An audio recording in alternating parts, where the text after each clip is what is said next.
നമസ്കാരം. മലയാളി വാർത്തയിലേക്ക് സ്വാഗതം. ആഭ്യന്തരമന്ത്രി ചെന്നിത്തലയൊന്ന് മൈലേജ് കൂട്ടി വരികയായിരുന്നു. രക്ഷാപ്രവർത്തനത്തിലെ ഉദ്യോഗസ്ഥരെ പൂട്ടിയതും തില്ലങ്കേരിയിലെ CPM ക്രിമിനലുകളെ പൂട്ടാൻ ശക്തമായ നീക്കം നടത്തിയതുമൊക്കെ മിന്നിച്ചു. 10 വർഷം ആഭ്യന്തര വാഴയെന്ന് മലയാളി പറഞ്ഞുകൊണ്ടിരുന്നത് ആഭ്യന്തരമന്ത്രി എന്ന് മാറ്റി പറഞ്ഞു തുടങ്ങിയതേ ഉണ്ടായിരുന്നുള്ളൂ. എന്നാൽ വെള്ളിടി വെട്ടിയതുപോലെയാണ് ED സംഘത്തിന് നേരെ CPMകാർ നടത്തിയ ആക്രമണം തിരിച്ചടിച്ചിരിക്കുന്നത്. പോലീസിനും ആഭ്യന്തര വകുപ്പിന് നേരെ വലിയ വിമർശനം ശക്തമാകുകയാണ്. കേന്ദ്ര ആഭ്യന്തര മന്ത്രാലയം റിപ്പോർട്ടും തേടിയിരിക്കുകയാണ്. ഇതോടെ ചെന്നിത്തല വലിയ പ്രതിരോധത്തിൽ വീണിരിക്കുകയാണ്. കൂടാതെ കേന്ദ്ര അന്വേഷണ സംഘം ഇനി എത്തുമ്പോൾ കേരള പോലീസിനെ അടുപ്പിക്കില്ല എന്നും സുരക്ഷ കേന്ദ്ര സേന ഏറ്റെടുക്കുമെന്നുമാണ് റിപ്പോർട്ട്. ഇത് കേരള പോലീസിനെ സംബന്ധിച്ചിടത്തോളം വലിയ ഒരു നാണക്കേട് തന്നെയാണ്. കാരണം ഇവിടെ നടത്തുന്ന ഒരു അന്വേഷണത്തിൽ പോലീസാണ് സുരക്ഷ ഒരുക്കേണ്ടത്. എന്നാൽ അവരെ മാറ്റി നിർത്തിക്കൊണ്ട് കേന്ദ്ര സേനയെ സുരക്ഷ ഏൽപ്പിക്കുന്നു എന്ന് പറയുമ്പോൾ കേരള പോലീസിനെ പിടിപ്പുകേട് അതിനെ ആ ഒരു ലെവലിലേക്കാണ് ഈ കാര്യങ്ങൾ പോകുന്നത്. പോലീസുകാർക്ക് വലിയ ക്ഷീണം ഉണ്ടാക്കുന്നതാണ് ഈ ഒരു വിഷയം. ആഭ്യന്തരമന്ത്രി രമേശ് ചെന്നിത്തലയ്ക്കും ഈ വിഷയം ഒരു തിരിച്ചടിയായി മാറിയിരിക്കുകയാണ്. ആഭ്യന്തര വകുപ്പിനെ പടുകുഴിയിലേക്ക് തള്ളിയിട്ടുകൂടിയാണ് പിണറായി വിജയൻ കഴിഞ്ഞ ദിവസം EDക്ക് നേരെ വലിയ ഒരു ആഹ്വാനം തന്നെ തൻ്റെ പ്രവർത്തകരെ ഉപയോഗിച്ച് നടത്തിയത്. 10 വർഷം ആഭ്യന്തര മന്ത്രിയായിരുന്നതല്ലേ, അതിൻ്റെ മാന്യതയെങ്കിലും പിണറായി വിജയൻ കാണിക്കണമായിരുന്നു. ഒരു കൂട്ടം പോലീസുകാരെ 10,000 CPMകാർക്കിടയിലേക്ക് വലിച്ചിട്ട് കൊടുത്തു. ഭരിച്ച വകുപ്പിനോട് എപ്പോഴെങ്കിലും ഒരു കൂറ് കാണിക്കണ്ടേ? എന്നാൽ അവരെ നാണക്കേടിൻ്റെ വക്കിലേക്ക് തള്ളിവിടുന്ന നടപടിയാണ് പിണറായി വിജയൻ കാണിച്ചിരിക്കുന്നത്. ഇന്നിപ്പോൾ കേരളത്തിന് മുന്നിൽ എന്തിനേറെ നാഷണൽ മീഡിയകൾ വരെ ആഘോഷിക്കുകയാണ് കേരളത്തിലെ ആഭ്യന്തര വകുപ്പിൻ്റെ വീഴ്ച.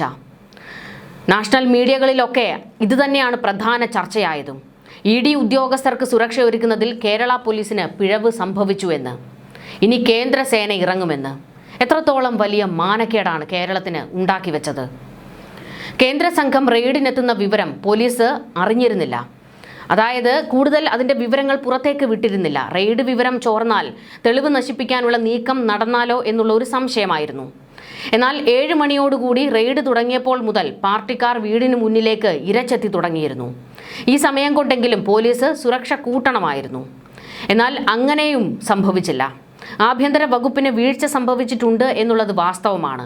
എന്നാൽ ഇന്നിപ്പോൾ പോലീസ് മേധാവി വ്യക്തമാക്കിയിരിക്കുന്നത് വീഴ്ച സംഭവിച്ചിട്ടില്ല, പോലീസുകാരെ കൃത്യമായി ഇറക്കിയിരുന്നു എന്നുള്ളതാണ്. എന്നാൽ കഴിഞ്ഞ ദിവസത്തെ ആ ദൃശ്യങ്ങളിൽ നമുക്ക് കാണാനാകുന്നത് പോലീസുകാർ കുറവായിരുന്നു എന്നുള്ളതാണ്. CPM പ്രവർത്തകർ EDയുടെ വാഹനങ്ങൾ അടിച്ചു തകർക്കാൻ ശ്രമിച്ചപ്പോൾ ലാത്തി വീശാൻ പോലും മടിച്ച പോലീസ് അക്രമികളെ പിടിച്ചു മാറ്റുന്നതിനിടയിൽ സ്വന്തം സഹപ്രവർത്തകർക്ക് മർദ്ദനമേറ്റിട്ടും നിസ്സംഗത തുടർന്നു എന്നുള്ള വലിയൊരു ആരോപണമുണ്ട്. പക്ഷേ ആ പോലീസുകാരുടെ ഗതികേട് കൂടി നമ്മളൊന്ന് പരിശോധിക്കണം. ഏതാണ്ട് 50-60 പോലീസുകാർ അവിടെ ഉണ്ടായിരുന്നുള്ളൂ. 1000 CPM പ്രവർത്തകരാണ് ഇരച്ചു വന്നത്. ഇതിൽ കുറേയധികം CPM ഗുണ്ടകളും. അവരെ നേരിടാൻ ആ ഘട്ടത്തിൽ പോലീസും ഭയന്നു.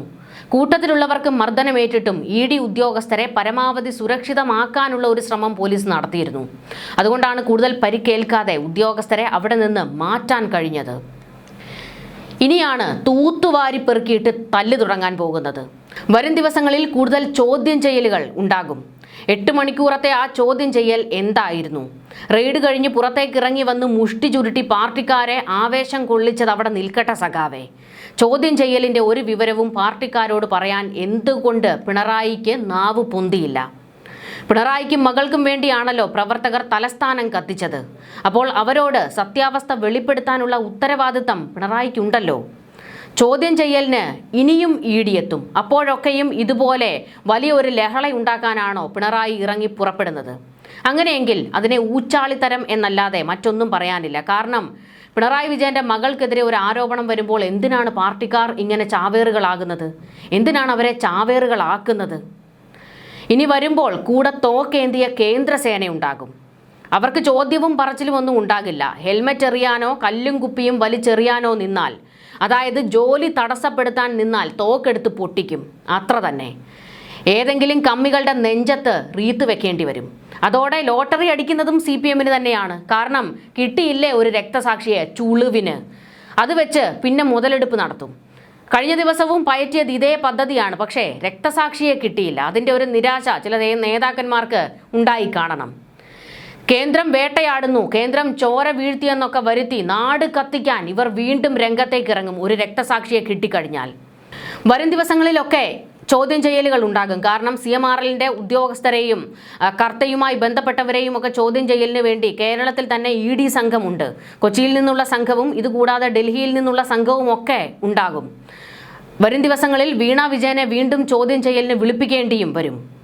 ഇനി ED എത്തുമ്പോൾ CISF, CRPF ഉദ്യോഗസ്ഥരെയാണ് സുരക്ഷയ്ക്കിറക്കുന്നത്. അതുതന്നെയാണ് CPMകാർക്കും വേണ്ടത്. ഒരു രക്തസാക്ഷിക്ക് വേണ്ടിയുള്ള നീക്കമാണ് അണിയറയിൽ ഒരുങ്ങിക്കൊണ്ടിരിക്കുന്നത്. അതും പ്രായം കുറഞ്ഞ ഒരു രക്തസാക്ഷിയെ കിട്ടിയാൽ മൈലേജ് കൂടും. മകൾക്കെതിരെ നടന്ന അഴിമതി ആരോപണത്തിൽ അന്വേഷണം നടക്കുന്നതിനെ പാർട്ടിയെ വെച്ച് പ്രതിരോധിക്കാൻ പിണറായി ശ്രമിക്കുന്നത് എന്തിനു വേണ്ടിയാണ്? കോടിയേരിയുടെ മക്കൾക്കെതിരെ കേസും വള്ളിക്കെട്ടും വന്നപ്പോൾ പാർട്ടി സഹായിക്കണമെന്ന് കോടിയേരി പറഞ്ഞിട്ടില്ല. പാർട്ടി സെക്രട്ടറി സ്ഥാനം രാജിവെച്ച് കോടിയേരി മാതൃക കാണിച്ച മനുഷ്യനാണ്. VS അച്യുതാനന്ദന്റെ കാര്യം വീണ്ടും ആവർത്തിച്ചു പറയുകയാണ്. മകനെതിരെ ആരോപണം വന്നപ്പോൾ എന്തന്വേഷണം വേണമെങ്കിലും നടത്തിക്കൊള്ളൂ എന്ന് പ്രഖ്യാപിക്കാൻ ഒരു നട്ടൽ അദ്ദേഹം കാണിച്ചു.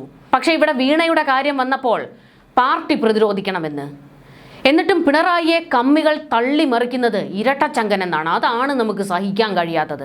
പോലീസിനും ആഭ്യന്തര വകുപ്പിനും നേരെ വലിയ വിമർശനമാണ് ഇപ്പോൾ ശക്തമായിക്കൊണ്ടിരിക്കുന്നത്.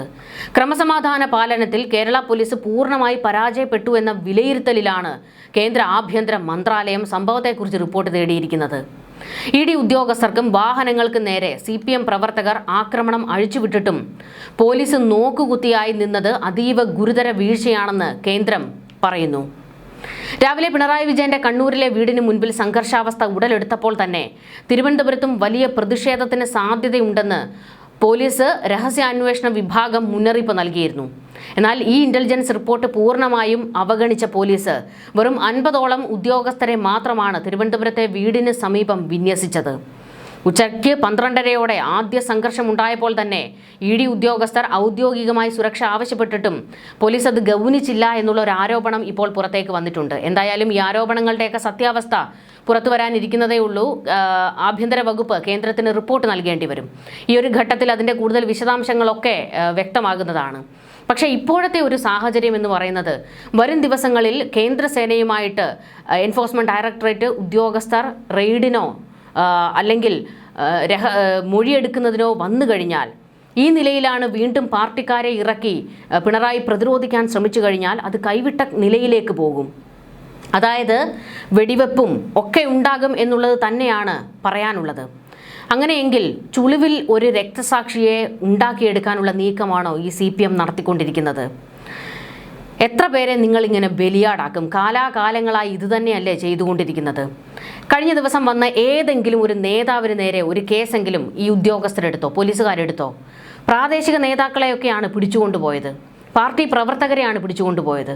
അവിടെ V ശിവൻകുട്ടി ഉണ്ടായിരുന്നു, കടകംപള്ളി സുരേന്ദ്രൻ ഉണ്ടായിരുന്നു, ജോൺ ബ്രിട്ടാസ് ഉണ്ടായിരുന്നു.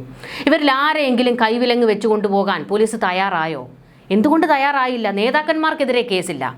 പ്രാദേശിക നേതാക്കളും മറ്റു ചില CPM പ്രവർത്തകരും പോയി അകത്ത് കിടന്നുകൊള്ളാൻ. ഇന്നലെ CPM കാണിച്ച ഏറ്റവും വലിയൊരു നെറികേട് കൂടി നമ്മളൊന്ന് കാണണം. അതായത് ഈ CPMന്റെ പാളയത്തെ ഏരിയ കമ്മിറ്റി ഓഫീസിന്റെ മുൻപിലേക്ക് പോലീസ് ഇരച്ചെത്തുകയായിരുന്നു. അവിടെ പ്രതികൾ കയറി ഒളിച്ചിരുന്നപ്പോൾ പോലീസുകാർ പറഞ്ഞു ഇവരെ കിട്ടാതെ ഞങ്ങൾ ഇവിടുന്ന് പോകില്ല എന്ന്. കാരണം പോലീസുകാരുടെ ഡ്യൂട്ടിയാണ്. ആ ഡ്യൂട്ടി തടസ്സപ്പെടുത്താൻ അവിടെ CPMന്റെ നേതാക്കൾ നിരന്നു നിൽക്കുകയാണ്. പാർട്ടി ഓഫീസിലേക്ക് കയറാൻ അനുവദിക്കില്ല എന്ന്. ഉദ്യോഗസ്ഥരുടെ ജോലി തടസ്സപ്പെടുത്തിയില്ലേ? പോലീസുകാരുടെ ജോലി തടസ്സപ്പെടുത്തിയില്ലേ? എന്തുകൊണ്ട് ജോലി തടസ്സപ്പെടുത്തി എന്ന് ഒരു റിപ്പോർട്ട് എഴുതി ഈ നേതാക്കളെ പിടിച്ചുകൊണ്ടുപോയില്ല? അവരെയല്ലേ ആദ്യം പിടിച്ച് തൂക്കി അകത്തിടേണ്ടത്? ഈ കലാപത്തിന് ആഹ്വാനം ചെയ്തവർക്കൊന്നും ഇപ്പോൾ ഇതിലൊരു ഉത്തരവാദിത്വവുമില്ല. ഇതിൻ്റെ താഴെ തട്ടിൽ മുദ്രാവാക്യം വിളിക്കാനും കാർ തല്ലിപ്പൊളിക്കാൻ പോയവരും ഒക്കെയാണ് ഇപ്പോൾ അകത്ത് കിടന്ന് ഉണ്ട തിന്നാൻ പോകുന്നത്. ഒരു CPM നേതാക്കൾക്കെതിരെയും ഒരു കേസ് പോലും വന്നില്ലല്ലോ. MA ബേബിയെ കഴിഞ്ഞ ദിവസം പിടിച്ചുകൊണ്ട് പോയി എന്നുള്ളതല്ലേ ഉള്ളൂ. അല്ലാതെ ഏതെങ്കിലും നേതാക്കൾക്കെതിരെ കേസെടുത്തിരുന്നോ? ഇല്ല. ഒടുക്കം പോലീസുകാർ അവിടെ നിന്ന് പോകില്ല എന്ന് കട്ടായം പറഞ്ഞപ്പോൾ CPM നേതാക്കൾക്ക് കാര്യം ബോധ്യപ്പെട്ടു. അതായത് പോലീസ് പാർട്ടി ഓഫീസിൽ കയറുമെന്ന്. പാർട്ടി ഓഫീസിൽ കയറി കഴിഞ്ഞാൽ പിന്നെ അത് അവരുടെ ഗർവിന് വലിയ ക്ഷീണം സംഭവിക്കുമല്ലോ. അതുകൊണ്ടൊരു ഡീൽ ഉണ്ടാക്കി പോലീസുമായിട്ട്. അകത്തിരിക്കുന്ന പ്രതികളെ ഞങ്ങൾ പുറത്തേക്ക് ഇറക്കി തരാമെന്ന്. എന്നിട്ട് അകത്ത് പോയി നേതാക്കന്മാർ പറയുകയാണ് പുറത്തേക്ക് ഇറങ്ങാനെന്ന്. ഒന്ന് ഓർത്ത് നോക്കണം. പിണറായി വിജയനും മകൾക്കും വേണ്ടി മുദ്രാവാക്യം വിളിക്കാനും കാറ് തല്ലിപ്പൊളിക്കാനും പോയവന്മാരാ. അവന്മാരെ പുറത്തേക്ക് ഇറക്കി വിട്ട് പോലീസിന്റെ കയ്യിലേക്ക് ഏൽപ്പിച്ചു കൊടുക്കുകയായിരുന്നു CPMന്റെ നേതാക്കൾ. ഇതാണ് ഇവരുടെ തനിക്കൊണം. ഇത് ഈ പാർട്ടിയുടെ മാത്രമല്ല, എല്ലാ പാർട്ടിയുടെയും തനിക്കൊണം ഇതൊക്കെ തന്നെയാണ്. ഇവരോട് പറയാനുള്ളത്, നേതാക്കൾക്കൊന്നും ഒരു കൂസലും ഉണ്ടാകില്ല, അവർക്കാർക്കും ഒരു കേസും ഉണ്ടാകില്ല. വള്ളി പിടിക്കാൻ പോകുന്നത് പ്രവർത്തകരും മുദ്രാവാക്യം വിളിക്കുന്നവരും കലാപത്തിന് ചൂട്ട് കത്തിച്ച് പിടിക്കാൻ പോകുന്നവരുമൊക്കെയാണ്. അതായത് പാവപ്പെട്ടവൻ്റെ വീട്ടിലെ പിള്ളേരായിരിക്കും അകത്ത് കിടക്കാൻ പോകുന്നത് എന്ന്. എന്തായാലും ഇപ്പോൾ പിണറായി വിജയൻ പാർട്ടിക്കാരെ ഇറക്കി ഈ വിഷയത്തെ കൈകാര്യം ചെയ്യാൻ തന്നെയാണ് നോക്കിയിരിക്കുന്നത്. അതിനിടയിൽ ഒരു രക്തസാക്ഷി ഉണ്ടായി കഴിഞ്ഞാൽ അതും ഇവർ മുതലെടുക്കും. ന്യൂസ് ഡെസ്ക് മലയാളി വാർത്ത.